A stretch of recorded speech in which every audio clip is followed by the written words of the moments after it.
duty doon. Pero kalaunan, nakuyog na rin ito ng mga barko ng China.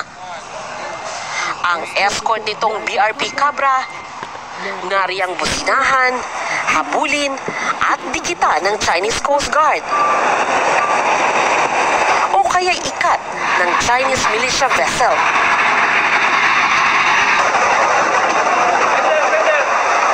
Hanggang sa nasagi ng Chinese militia vessel na ito ang BRP Cabra na nooy hindi gumagalaw ayon sa commanding officer nito. Ang Chinese militia vessel nagmamaniobra ng paatras nang tumama sa barko ng Pilipinas. Wala namang nasaktan sa insidente. Dahil bahagyang may sira ang Uniza May 2, inilipat ang ilang tauhan nito sa BRP Cabra para gumaan ang karga ng supply vessel. Namataan sa himpapawid ang